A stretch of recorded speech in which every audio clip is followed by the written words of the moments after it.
አንዴ ለቀሽው አውሩኝ እንዴ? ለምን ለቀሽው አታውሩኝ? ለምን ተለቀቀን? አልገባኝም። ምን አይ በስርዓት አውሩኝ። ገና ተይዘን እኮ ሪላክስ እንድታረጉ የምትፈልጉትን ነገር እንድታረጉ የ1 ሚሊዮን ብር ሽልማት ተልኳል። እግዚአብሔርን በብሩ ሰማይ ላይ ማለዳ ምስኪን በሩታ ፕራንክ ተደርጓል። ቤተሰብ ማለት ነው ከዳኒ ጋራ ከሀገር ወጣ ብለን ልንዝናና ነው ብለው ማለት ነው። እኔ ሲያሳዝን ሲናደድ ሩታ ነፍስሽ አይማርም። የምሬ ነው። በዛኛው ቤት ደግሞ ወይ ጉድ እናንተዬ፣ እንደው ወገኔ፣ ዘመዴ፣ ጓደኛዬ መቼም የማይከዳኝ ያላችሁት ሰው እንዲህ ክድት ታርጓችሁ ስታዩ ምን እንደሚሰማችሁ ቤተሰብ። ሜሪ ማለት ነው በዚህ ልክ በአንድ ጊዜ ተቀያይራ የአብርሃምና የሄርሜላ ደጋፊ ሆና ስታዩት ምን ተሰማችሁ ቤተሰብ? ጭራሽ የ1 ሚሊዮን ብር ነው እንጂ ተላከው እንዲዝናኑ ከሀገር ወጥተው በራሳቸው ምርጫ የሀገሩን ቦታ ራሳቸው ይምረጡ። ወቸው ጉድ! ማን ብሩን የላከው? ለምንድነው ሀገሩ ያልተነገረው? የሰውየው መኖሪያ በዛ ላይ ደግሞ ለምንድነው ሄርሜላ የሰውየውን ቁጥር ለማግኘት እንደ ሰፍ ያለችው ማለት ነው? ጉድና ጅራት ከወደ ኋላ ነው። ሰላማችሁ ይብዛ ውድ ዩቲዩብ ቻናሌ ቤተሰቦች፣ ደህና ናችሁልኝ? እኔ ደህና ነኝ እግዚአብሔር ይመስገን። እኔ የምር የገረመኝ ማለት ነው የሄርሜላ ሰፍነት ማለት ነው። እንዲህ 1 ሚሊዮን ብር ነው የላከላቸው። አንድ አድናቂ ነኝ ባይን የተባለው ኬት ነው ሲባል ከሀገር ውጪ ነው የተባለው። ስለዚህ ኢሮፕ ይሁን አልተጠቀሰም፣ አረብ ሀገር ይሁን አልተጠቀሰም፣ ብቻ ከሀገር ውጪ ነው የተባለው።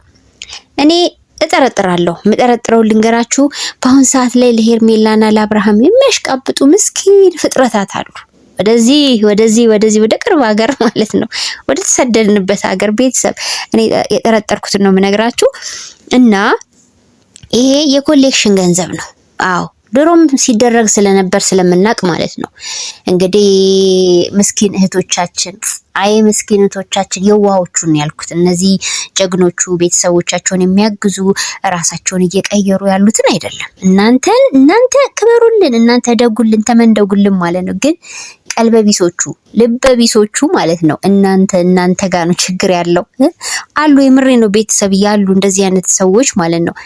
ገንዘብ አዋጥተው ከዚህ በፊት ትዝ ካላችሁ ምናምን ማለት ነው ለአብርሃምና ለሩታ እቃ ሲልኩ የነበሩ ልጆች ነበሩ። ቲቪ ቀራቸው ምን ቀራቸው ማለት ነው። አንድ ሰሞን ላይ ሚዲያው ተናውጦ ነበረና አሁን እቺም ጭምጭምታ ማለት ነው ነገ ፍንትው ብላ ወጣ ሚዲያውን ባንድ እግሩ ያቆሙታል። ይሄ የማይቀር ነገር ነውና ስሙ ያልተጠቀሰው እንዲሁም የሀገሩ የሰውየው መኖሪያ ቦታም ያልተጠቀሰው ለዛ ነው። እቺን እኛ እናውቃለንና እነዚህ እህቶቻችን እንግዲህ እንደተለመደው በውስጥ ግሩፕ አላቸው። ይሄ እናዋጣ እናሰባስብ የሚባል ግሩፕ። እኔ ግን በጣም ነቃችሁ ማለት ነው። ይሄን 1 ሚሊዮን ብር የላካችሁት ወገኖቻችን የምር ነፍሳችሁ አይማርም። ይሄ ጽድቅ አይደለም፣ ኩነኔ ነው። እውነቴን ነው፣ ኩነኔ ነው። ሰው የሚበላ የሚጠጣው አጥቶ ታርዞ ወገን የሚተኛበት ፍራሽ አጥቶ ድንጋይ የተንተራሰ በየሜዳ የሚተኛ ወገናችን እያለ ለጠገቡ ዩቲዩበሮች 1 ሚሊዮን ብር የላካችሁት በጅምላ ማለት ነው። አልታወቃችሁም። ለዛ ነው ነፍሳችሁ አይማርም ነው የምላችሁ። ነፍሳችሁ አይማርም። ይሄ ጽድቅ አይደለም፣ ኩነኔ ነው። ኩነኔ ይኸውላችሁ፣ የፈለገ የተረፋችሁ ብትሆኑ የፈለገ በፍቅር አሰባስባችሁም ልካችሁ ቢሆኑ እኔ ልንገራችሁ፣ ይሄ ጽድቅ ስራ አይደለም የሚሰራችሁት ቤተሰብዬ። የምሬ ነው። ይሄ ጽድቅ ስራ ነው፣ ኩነኔ። በዛ ላይ ዝሙት ያበረታቶች ናችሁ። ዝሙት አበረታቾች ማለት ነው። አንድ ሰሞን ሩታና አብርሃም አንድ ላይ ሲጣመሩ በረዶ ይቆላልን እንዳላላችሁ ምን እናንጥፍ እንዳላላችሁ ማለት ነው። አሁን ደግሞ በተራ ሄርሜላ ስትመጣ ጀመራችሁ እንደ በፊት አይነት ችግራችሁ ማለት ነው። ይሄ ገንዘብ እያወጡ መበተን ማንም አይመክራችሁም ከዚህ በኋላ። በነገራችን ላይ እንደምታረጉ ስደት ያላችሁ ወገኖቻችን ማለት ነው ማንም አይሰማችሁም። እስቲ ጀግና ከሆናችሁ እናንተ በየሚዲያ ግማሹ ኩላሊቴን ታምሜ ግማሹ እምበላ መጠጣት አጥቻለሁ እያለ ታሪኩን በቪዲዮ እየቀረጸ ይታያል አይደል? በየሚዲያው ሴፉ ፋንታውን በፕሮግራሙ የመጀመሪያው መግቢያው ላይ የሚያሳየው እንደዛ አይነት ወገኖቻችንን እርዱ እያለ ነው። በዚህ በኩል ደግሞ ብዙ ወገኖቻችን ተርበው ታረዘው ይወደቁ አሉ። ጀግና ከሆናችሁ እስቲ ለነሱ እርዱ። እናንተ ወናፎች ማለት ነው፣ በአየር ላይ ዝም ብላችሁ ብራችሁን ለጠገበ ዩቲዩበር የምትልኩ በጣም እኮ ነው የሚገርመው። መጨረሻ ላይ ገንዘቡን እንዳልፈለጉ ወይም ደግሞ እነሱ ከሰው ገንዘብ እንደማይፈልጉ በቂ ገንዘብ እንዳላቸው መጨረሻ መሰከረ አብርሃም። ለምን መጀመሪያ አካባቢ ፈንጥዞ ነበረ። አይታችሁ ከሆነ እንዲህ አይነት ማስመሰል አይመቸንም። ብር አይጠግብም የሰው ልጅ። እውነቱን ስነግራችሁ ባለው ላይ ቢጨማመርላችሁ ደስ ይላችኋል እንጂ እምቢኛ ሻፈረኝ አትሉም። ስለዚህ ማለት ነው መጀመሪያ አካባቢ ላይ አብርሽ በጣም ተደስቷል። ሄርሜላም ዘላለች። የምሬን ነው፣ የቪዲዮ ምስክር ነው። እና ይህ አስመሳይነታችሁን ተውትና ማለት ነው። ግን በጣም በብዙ ስቃይ ውስጥ ሆናችሁ በብዙ ፈተናዎች ውስጥ ሆናችሁ ለቤተሰቦቻችሁ አንዳች ነገር ሳታደርጉ ለጠገበ ዩቲዩበር ብር እየላካችሁ ያላችሁ ወገኖች ካላችሁ እናንተ መቼም በቃ ዘሴም ላይፋችሁ አይቀየርም፣ ህይወታችሁ አይቀየርም። የሰራችሁት ነገር ከጽድቅም አይቆጠርላችሁም። ዝም ብሎ ባየር ላይ እንዲሁ ከንቱ መና ማለት ነው የእናንተ ህይወት። ይሄን የምታረጉ ካላችሁ እና ነገሩን ለማካበድ ሆን ተብሎ በሜሪ በኩል ከኢሮፕ እንደማስመሰል ሆነው ነው የመጡት። ልብ ካለ በኢሮፕ ነው ተብሎ ይጠቀሳል። ልብ ካለ ከጀርመን ነው፣ ልብ ካላቸው ማለት ነው ከአሜሪካ ነው ይባላል። አልተጠቀሰም። ይህ የሚያመለክተው ደግሞ አሁን ላይ በጣም ከባድ ቲፎዞች አሉ ለሄርሜላ ማለት ነው። የሰው ባል ነጥቃ አማግጣ ምናምን የራሷ ስላረገችና ስላረገዘች ይህን ነገር በጣም የተስማማቸው ወገኖች ስላሉ እነዛ ቲፎዞች ናቸው ይህን የሚያደርጉት። ኤኒዌይስ አይመለከተንም። እኛ አንድ ሰሞን ተመክረዋል፣ ተዘክረዋል። እንደዚህ አይነት ልጆች በፊት ላይ የተፈጠረው ታሪክ በቂ ነው። እውነቴን ነው።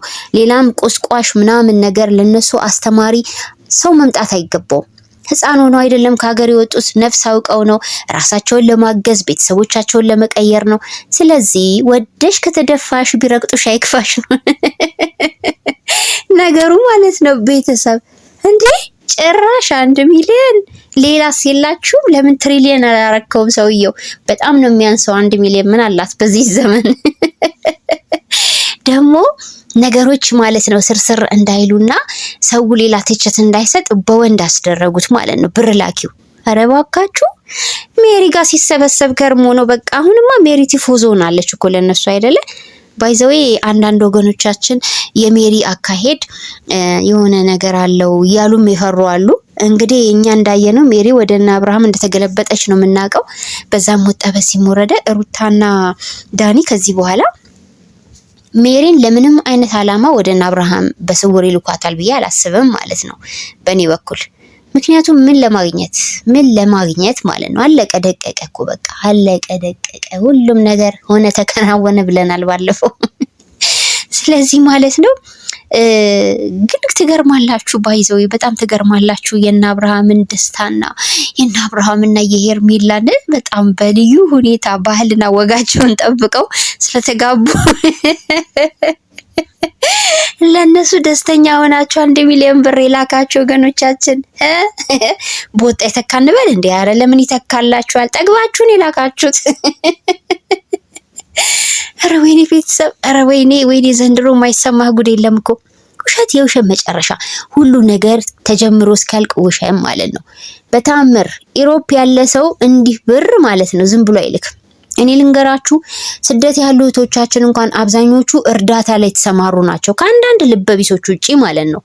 በጣም የተጎዱ ወገኖች አሉ፣ እንዳልኳቸውም የኩላሊት ታማሚዎች አሉ። ብዙ ነገር አለ። አይታችኋል፣ ሚዲያው ላይ በጣም ብዙ ነገር ነው የሚለቀቀው። ደካማ ቤተሰቦቻቸው ታመውባቸው ሚሊሶ የሚቀምሱ ያጡ ወገኖች አሉ። ለነሱ ሰፖርት የሚያደርጉ ምርጥ እህት ወንድሞች አሉ በስደት በአረብ ሀገራት እንዲሁም በተለያዩ የዓለም ክፍል ማለት ነው። ይሄን እናውቃለን። ከዛ ባለፈ ደግሞ በጣም የዋሆች ማለት ለምን አላማ ማለት ነው በስደት እንደሄዱ የማያውቁ አንዳንድ ወገኖች አሉ። ኢሮፕ ያሉ በተአምር ለእንዲህ አይነት ተግባር ብር አይልኩም። እኔ ልንገራችሁ፣ ለአብርሃምና ለሄርሜላ ፍቅር ብለው ለየትኛው ወግ ማረግ ፍቅር ለየትኛው እስቲ ንገሩን። በሰው ትዳር ገብታ የሰው ባል ለነጠቀች ሴት ነው ሰርፕራይዝ የ1 ሚሊዮን ብር ሰርፕራይዝ። አረ ሂዱና ህፃናት ታሉ። የምሬን እኮ ነው። በጣም ታስቃላችሁ ነገር ስራችሁ። አንዳንድ ጊዜ እስቲ ትንሽ አውጠንጥኑ እንዲህ አይነት አይዲያ ይዛችሁ ከመምጣታችሁ በፊት ማለት ነው። ሰው ለመልካም አላማ በጣም ማለት ልብ የሚነካ የሆነ ነገር ኖሮ እንኳን ያንን አደረገ ቢባል ሰው ይታመናል። ይሄ እኮ እንዴ እንዳለ በጨበርበራ የመጣ ህይወት፣ በትርምስ የመጣ ህይወት። እዛ ጋር አንዲት አመት የሞላትን ምስኪን ሴት ማለት ነው ትዳሯን ከያዘች አመት የሞላትን ምስኪን ሴት ባሏን ተዘርፋ ባሏን አፋተዋት ከልጇ አለያይተዋት ከልጇ አባት አለያይተዋት ልጇን ብቻዋን እንድታሳድግ የተደረገች ምስኪን አንድ ወጣት ሴትን ይሄ ሁሉ በደል የደረሰባትን ሴት ያየ ሰው ለአብርሃምና ለሄርሜላ ወጣችሁ ከሀገር ተዝናኑ ፈለጋችሁበት አገር ተብሎ 1 ሚሊዮን ብር ሲላክ አስቡት ቤተሰብ። ውሸት። አቤት ግን ደግሞ መሐላ ሜሪ ሰሞኑን ደስ አይልም ሁኔታሽ። ሚዲያ ላይ በፓንት ነው ቪዲዮ እየለቀቅሽ ያለሽው። ፈጣሪ ሁንሽ። ፍጥን እዩኝ ደብቁኝ ለማለት ነውና ካለ እድሜሽ የሆነ ወጣ ያለ በቃ ማለት የዚህ ዘመን ወጣቶች ሊቀበሉት የማይችሉት አክቲንግ ላይ ነው ያለሽው። ተረጋጊ ማለት እነ ሩታ ናቸው እንደዚህ ቢሆኑ የሚያምርባቸው፣ እንሱም አያምርም። ሲጀምር ራቁትነት ውበት አይደለም። የሰው ልጅ ስነ ስርዓት ሲኖረው ነው ደስ የሚለው። ባህላችን ወጋችንን ስንጠብቅ ነው። በራቁት የማንም ህዝብ ይውኝ ራቁትነቴን ማንነቴን ይውልኝ ብሎ ገመና መግለጥ ሙያ ወይም ውበት አይደለም።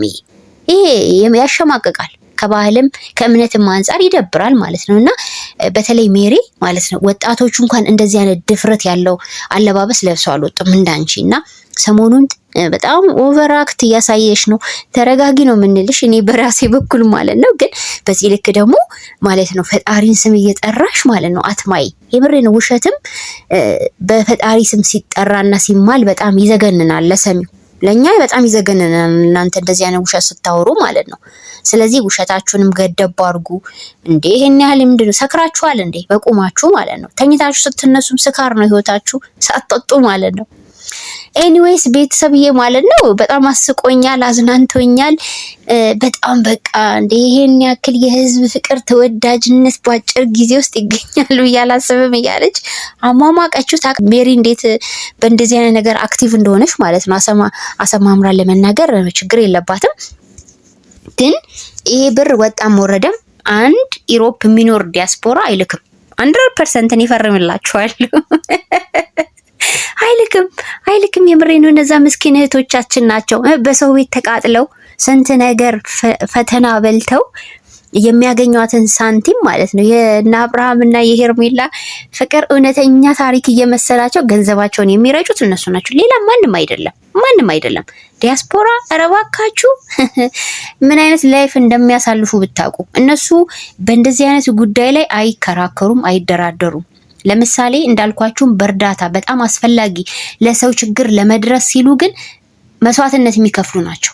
ይሄ ምንም የማይካዳቀን ግን ደግሞ በእንደዚህ አይነት ህይወት ላይ ያሉትን እናግዛቸው አብረው በመሆናቸው ምናምን የሚሉ የውሸት መረጃዎች ማንም አይሰማችሁም፣ አያደርጉትም። 100% ነው የምላችሁ። ይሄ የኔ እይታ ነው ቤተሰብ ማለት ነው። ከዛ ባለፈ ግን ሩታችን ደስታም በጣም እንግዲህ ፕራንክ ስታረጊው ማለት ነው አንዳንድ ጊዜ እዘኝ እንደ ሁሉ ጊዜ የኔን ትረታ ማዳመጥ ነው ያንቺ የምፈልጊው ብሎሻል ዛሬ። የምር ደስታ አላሳዘናችሁም ቤተሰብ ማለት ነው። ምስኪን እንደ መስቀሎች የሆነ ሰዓት ብቅ ይላል፣ ሲመጣም ምንም አይቀየርም። ባህሪው ሁሉ ነገሩ አንድ አይነት ነውና ሩታችን እንግዲህ ፕራንክ አድርገዋለች። ለማንኛውም እኔ ደግሞ መጀመሪያ አካባቢ የእነ አብርሃም ቪዲዮ ነበር የተለቀቀውና ከነሱ ቀጥሎ ደግሞ የነሩታ ሲለቀቅ ፉክክር መስሎኝ ነበር ሁላ ማለት ነው። ከሀገር ልንወጣ ነው ሲሉ ኤኒዌይስ ግን ማለት ነው የሆነ አክቲንግ ብታሳዩ ተያይዛችሁ እንደወጣችሁ ነው እኛ ምናምነው ማለት ነው። ቤተሰብ ሀሳባችሁን እስቲ የተሰማችሁን በኮሜንት ማስቀመጥ ትችላላችሁ። ሁለት ቪዲዮዎች ላይ ምን ተሰማችሁ? ያው የሩታ ፕራንክ ነው ታውቃላችሁ። ከዛ ባለፈ ግን ደግሞ በተለይ የእነ አብርሃም እና የሄርሜላ ሁሌም ቢሆን በከባድ ነገር ነው ለመምጣት ለመግዘፍ የሚያደርጉት ጥረት አይታችሁ ከሆነ ሄርሜላ ወደ አብርሃም ህይወት ስትመጣ ወርቅ ምናምን 500,000 ብር ወርቅ ሰዓት ገዛው ብላ ይመጣችሁ። ይሄው ምን ያክል እንደሚዋሹና እንደሚያካብዱ የምታዩት በዛ ነው። አሁንም ይሄም ውሸት ነው። ውሸትም ባይሆን እንኳን በስደት ያሉ እህቶቻችን ናቸው አሰባስበው የላኩት። በቃ ይሄ የኔ እምነት ነው። የተሰማችሁን በኮሜንት ጻፉ ወገን። ሰላማችሁ ይብዛልኝ። ላይክ፣ ሼር፣ ሰብስክራይብ ማድረግ አትርሱ። ወዳችኋለሁ። ባይ ባይ።